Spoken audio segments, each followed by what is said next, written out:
하나님 말씀을 보겠습니다. 하나님 말씀은 로마서 15장 13절입니다. 로마서 15장 13절 말씀.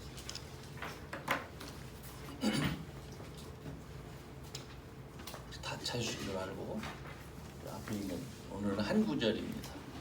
다 같이 읽겠습니다. 자, 시작. 소망의 하나님이 모든 기쁨과 평강을 믿음 안에서 너희에게 충만케 하사 성령의 능력으로 소망이 넘치게 하시기를 원하노라. 아멘. 어느 날 어떤 분과 대화를 나누다가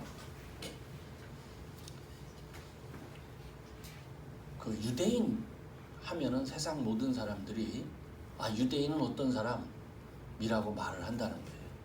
그리고 유대인 스스로도 자기들은 특별히 선택된 하나님의 백성, 그런 선민의식, 그걸 스스로도 그렇게 말한다는 거예요. 그래서 유대인들은 그 정체성에 대해서 자기들이 어떤 사람이다라는 것에 대해서 이렇게 혼미한 사람이 없다는 거예요. 누구든지 유대인은 자기 스스로에 대해서 그런 확실한 자아의식을 갖고 있다, 그런 얘기를 들었습니다.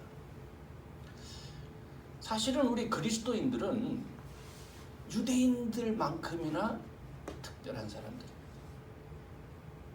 세상의 많은 사람들 중에서 하나님의 아들 예수 그리스도가 오셔서 직접 그들을 구원하시기 위해서 십자가에 달려 죽으시고 그를 믿기만 하면 하나님의 자녀가 되게 하셨을 뿐만 아니라 믿는 그들에게 성령을 선물로 주시기까지 했단 말입니다. 이보다 더 분명한 증거가, 이보다 더 분명한 그러한 구별된 그런 모습이 어디에 있을까 생각이 됩니다. 이런 확신 있는 정체를 알고 있다면 하나님의 자녀는 절대로 절망하지 않습니다. 세상 모든 사람들이 낙심하고 절망할 때도 그리스도의 사람들은 여전히 소망을 가집니다.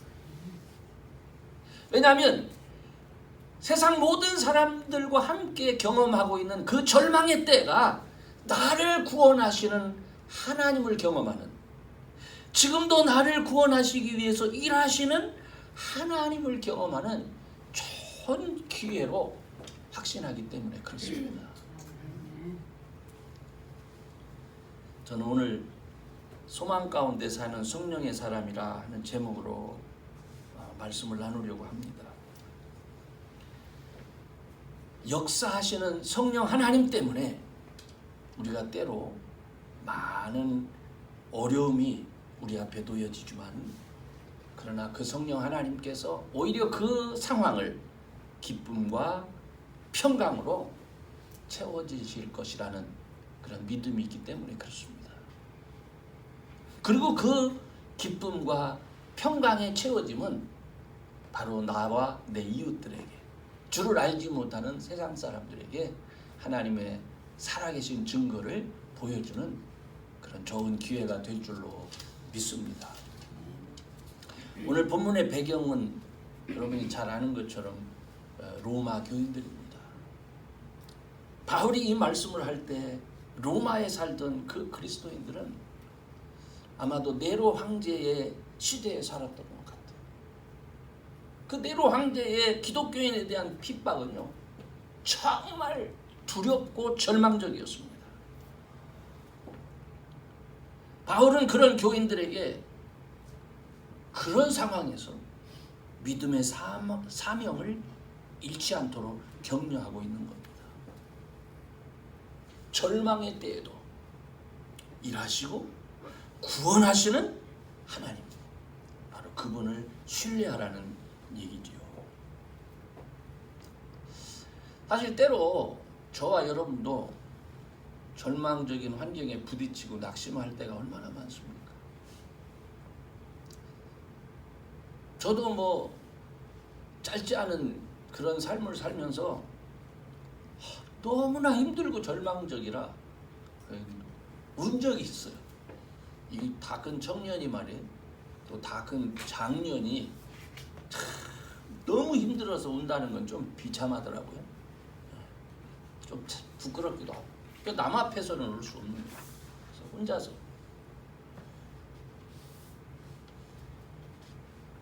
그렇지만 이제 그 경험을 통해서 제가 확신하는 것이 뭐냐면 우리 안에 있는 제 믿음이 하나님이 나를 그렇게 구원하셨구나 하는 것을 깨닫게 했어요.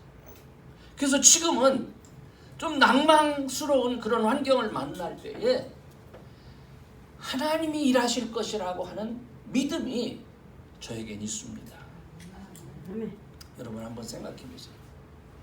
주님을 따르던 예수님의 제자들이 로마 군병에게 우리 주님이 고난당하시고 십자가에 죽을 때 얼마나 낙심이 됐을까요? 얼마나 절망했을까요? 물론 예수님은 이미 그들에게 내가 이렇게 죽지만 3일 만에 다시 살아날 거야. 너희들 앞서 내가 갈릴리에 가 있을 테니까 거기서 만나자. 예수님 그 말씀을 하셨지만 너무 절망적이라 예수님이 말씀하신 그거는 다 잃어버리고 있었습니다. 그러나 그들이 잃어버렸던 아니면 기억하고 있던 상관없이 예수님이 말씀하신 대로 하나님은 일하고 계신다는 사실이죠. 그리고 절망 중에 있던 그 제자들에게 부활하신 주님이 나타나시는 거 아닙니까? 저는 이 말씀들을 기억하면서 우리가요 절망의 시간을 통과하면 통과할수록 우린 더 분명한 하나님의 일하심을 경험하게 되는 것이고 또 그 일을 경험하면 경험할수록 우리는 내가 하나님의 사람이구나 하는 특별한 믿는 자만이 가질 수 있는 그런 정체성을 가질 수 있게 되는 겁니다. 저는 저와 여러분이 그런 분명한 정체성을 가지고 사는 그런 분들이 되시기를 주의 이름으로 축원합니다. 그렇기 때문에 우리가 해야 될 일은 뭐냐? 첫 번째로 소망의 하나님을 신뢰하는 거예요. 우리는 그 하나님을 신뢰해야 돼요. 믿음이 안 가. 그렇죠. 경험한 것도 없고 의지한 적도 없고 다 내 힘으로만 살면 그게 안 되는 거예요. 그래서 우리는 소망의 하나님을 늘 의지하고 신뢰해야 됩니다. 우리는 하나님의 택하신 사람들입니다. 여러분 믿습니까? 네. 안 믿어지시는 것 같아요. 나는 택함을 받은 사람입니다. 하나님이 우리를 자녀 삼으신 목적이 뭡니까? 여러분을 절망케 하도록 하기 위함입니까? 여러분을 낙심하도록 하기 위함입니까? 우리를 통해서 세상 많은 사람들에게 그가 계신 것과 자기를 찾는 자들에게 상 주시는 이심을 증거하기 위해서 하나님 우리를 택해 주신 거예요. 그게 우리의 정체성입니다. 나의 삶은 세상 많은 사람들에게 하나님의 살아계심을 보여주는 삶이다. 이 믿음이 여러분에게 있기를 주의 이름으로 축원합니다. 바울 사도가 이 말씀을 할 때 그는 아브라함을 기억합니다. 로마서 4장 18절부터 19절에 있는 말씀인데 아브라함은요 바랄 수 없는 중에 바라지 않았느냐? 바울이 그걸 생각하는 거예요. 그가 100세가 됐어요. 100세. 자기 몸이 이미 죽은 것과 같음을 알면서도 사라의 태가 이미 죽은 것 같음을 알면서도 믿음이 약하여지지 아니하고 믿지 않았느냐? 바울이 그 생각을 하는 거예요. 우리에게 주어진 모든 상황이 이거 불가능해. 도무지 이루어질 수 없어. 이렇게 생각할 수 있는 상황이 우리에게 있다.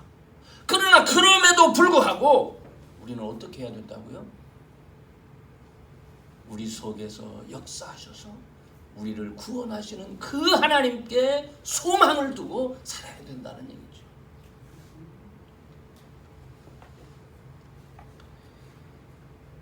바울은 참 많은 경험을 했죠. 이루 말할 수 없는 역경, 이루 말할 수 없는 고난을 겪습니다. 근데 그 중에 아주 특별히 크게 우리에게 각인되는 한 사건이 있는데 그게 뭐냐면 유라굴로라고 하는 폭풍을 만난 사건입니다. 바울이 가이사에게 참으로 고소를 한다고 하나요? 소를 했기 때문에 이제 로마의 시민으로서 황제 앞에 서야 되기 때문에 죄인의 몸으로 배를 타고 가죠. 근데 하나님께서 바울에게 말씀을 하셨어요. 이미. 야, 이번 여정이 순탄치 않다. 그래서 바울이 그 뱃사람들한테 얘기를 해주지만 뱃사람들이야 자기들의 전공이니까 누가 바울 말을 믿겠습니까? 그래서 자기들 고집대로 가는 거예요. 그러다가 유라굴로라고 하는 폭풍을 만났죠. 여러분, 그 폭풍 속에서요 한 3일을 왔다 갔다 하죠. 3일을. 그 3일 만에 배에 있는 모든 것을 그 모래톱, 그 지중해 그쪽 모래톱에 걸릴까봐 그걸 모두 밖에 던지게 됩니다. 그리고서 배가 가벼운 상태에서 이제 이리저리 그걸 뭐라고 하나요? 표류를 하죠. 그 표류를 하는 중에 그게 무려 며칠이었는지 아십니까? 캄캄하게 10일. 바로 그때에 믿는 자와 믿지 않는 자가 뚜렷하게 구분되죠. 하나님을 의뢰하는 바울만이 소망을 가지며 그들을 안정시켜요. 바울을 죄수로 다루고 그들을 감시하는 사람들은 두려워 떨고 어찌할 바를 모르는 거예요. 그때 하나님의 사람 바울만이 하나님께서 우리의 생명을 지켜주신다. 염려하지 말아라. 소망을 갖고 그들을 오히려 인도하는 자가 돼요. 깜깜할 때 빛이 나는 거예요. 깜깜할 때. 저는 저와 여러분이 하나님께서 이 시대에 그런 믿음의 사람으로 우리를 택해 놓은 줄로 믿습니다. 때로 우리가 어려움 가운데 있고 힘든 가운데 있다고 해서 그걸로 인해서 낙심하고 절망하지 말고 끝까지 하나님을 신뢰할 수 있는 그런 믿음의 사람들이 꼭 되시기를 주의 이름으로 축원합니다. 아멘. 그 다음에 두 번째는 그 하나님을 신뢰할 때요 소망이 넘칩니다. 우리의 소망을 넘치게 하시는 하나님. 저는 이 말씀의 의미가 처음에는 소망을 왜 그냥 소망 주시면 되지 소망을 넘치게 한다라는 표현과 소망을 주신다라는 표현이 뭐가 다르지? 그러면서 이 말씀을 묵상하며 책을 찾아봤어요. 근데 거기에 아주 놀라운 표현이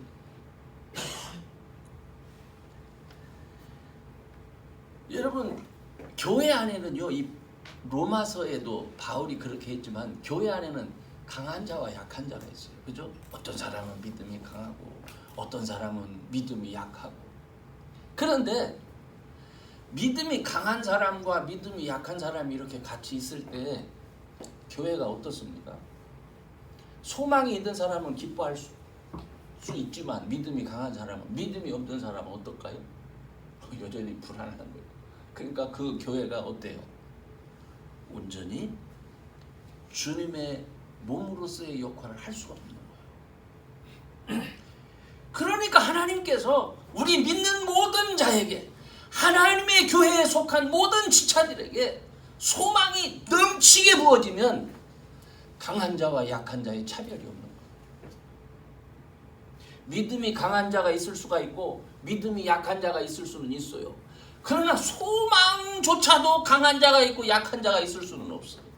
우리는 그리스도 예수 안에서 믿음이 약해도 큰 꿈을 꿀 수 있어요. 성령께서 우리 속에 큰 소망 주실 수 있어요.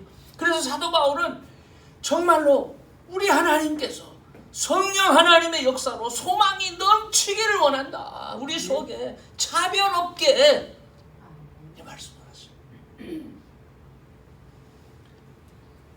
여러분, 교인다움과 교회다움을 위한 간절한 소원, 이건 바울의 소원일 뿐만이 아니라 오늘날 저와 여러분의 소원이기도 합니다. 정말 우리 가정이 친정한 교인이었으면, 정말 우리 교회의 모든 지체들이 친정한 교인이었으면, 이게 우리의 소원 아닙니까? 서로를 위해서 기도하고 세워주고 섬기고, 그래야 우리 교회가 또 우리 가정이 세상의 소금과 빛의 역할을 감당할 수 있지 않겠습니까? 그렇죠? 그러려면 온전히 주를 의뢰한 가운데서 하나님이 주신 소망이 우리 안에 넘쳐야 돼요. 이게 하나님을 의지해야 되는 이유예요.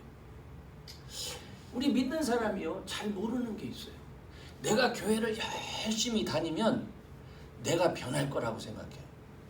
내가 하나님의 말씀을 열심히 공부하면 내 지식이 나를 변하게 할 거라고 생각을 해요. 그렇습니까? 성령이 하시지 아니하시면 우리는 변하지 않습니다.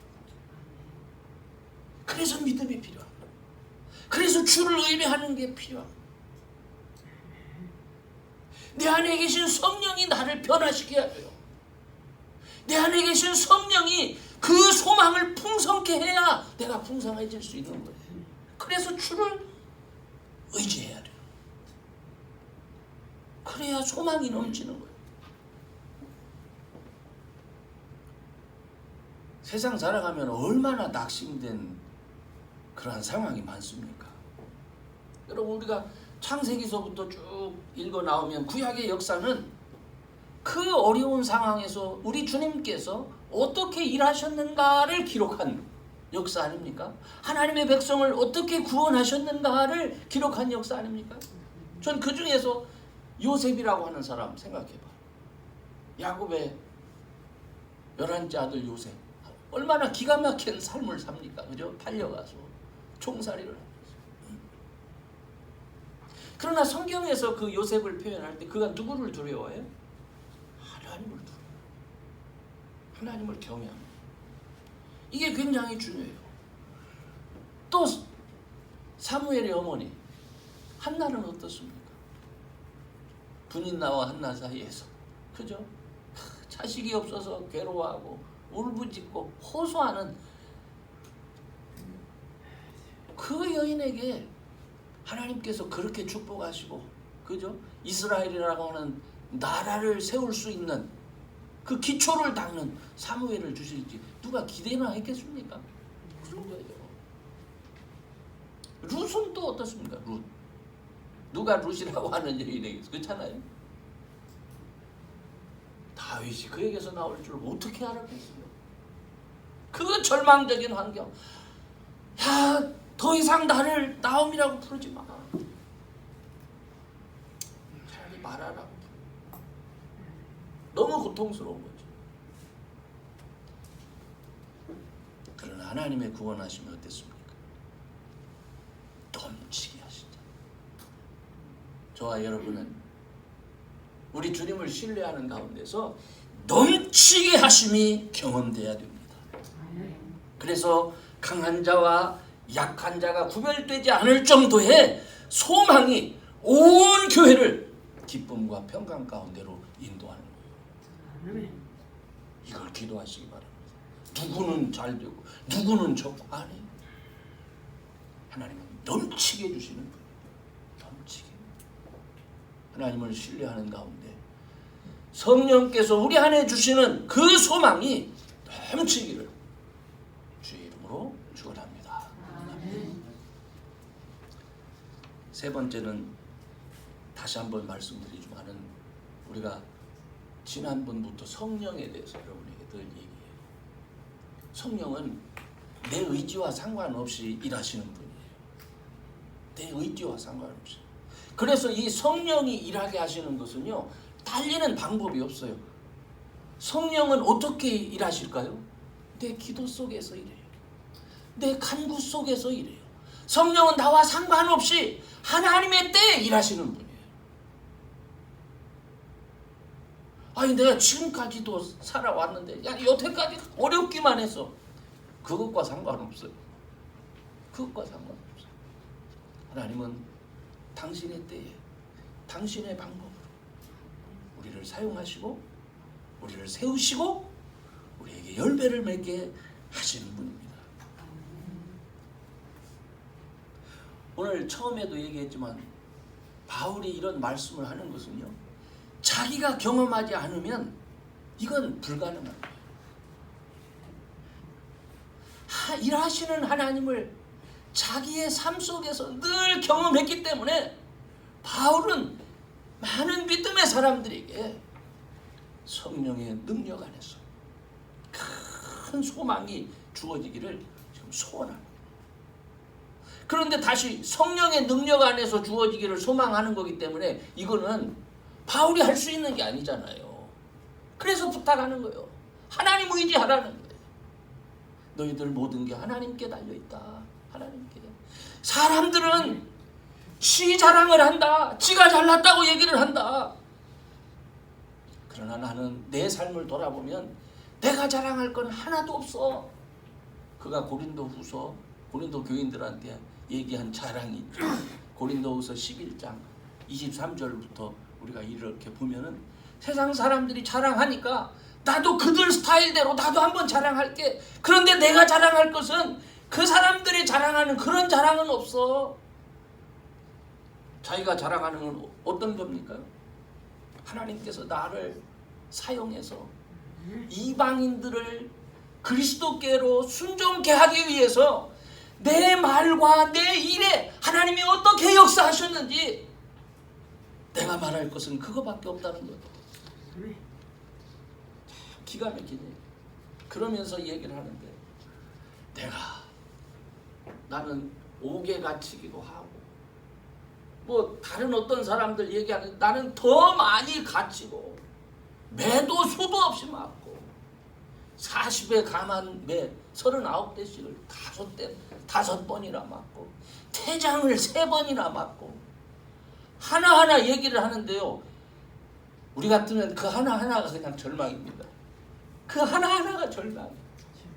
이렇게 수없는 절망적인 상황을 거쳐왔지만 내 안에서 역사하시는 누구? 성령 하나님 때문에, 일하시는 그 하나님 때문에 내가 지금도 소망을 갖고 너희들한테 뭐라고 얘기하는 거야? 하나님 신뢰하라고 말할 수 있는 거라.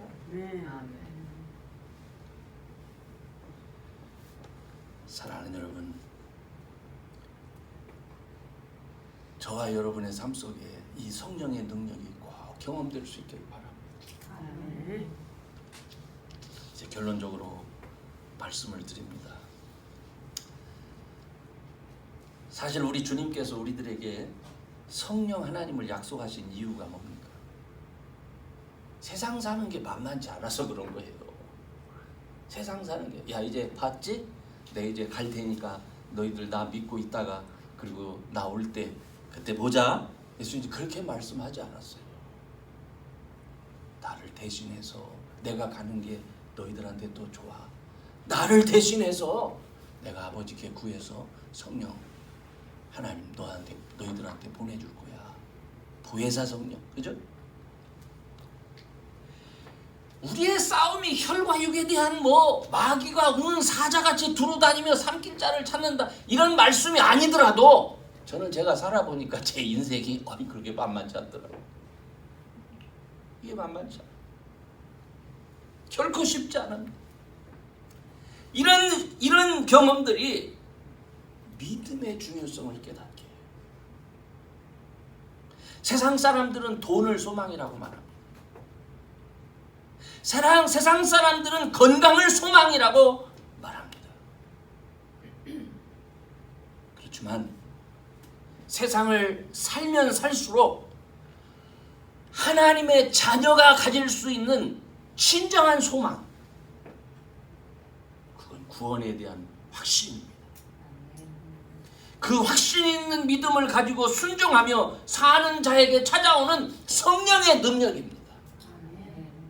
돈 가지고도 할 수 없고 건강으로도 되지 않는 성령의 능력으로만 가능한 소망입니다. 확신입니다. 바울의 고백처럼 하나님이 우리를 위하시면 누가 우리를 대적하리요? 여러분, 나는 하나님이 위하시는 사람이다 라는 믿음이 저와 여러분에게 있어야 합니다. 아멘. 이를 위해서 저와 여러분이 할 수 있는 게 무엇겠습니까?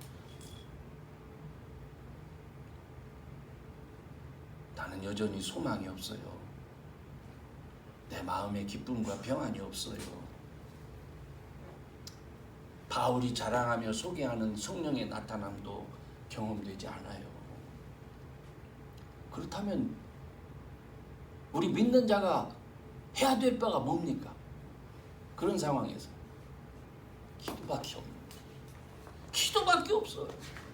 나와 내 형제 그리고 내 이웃 사람들을 순종케 하기 위해서 말과 일이며 표적과 기사가 내 삶에 충만케 하옵소서, 이렇게 기도해야 되는 거예요.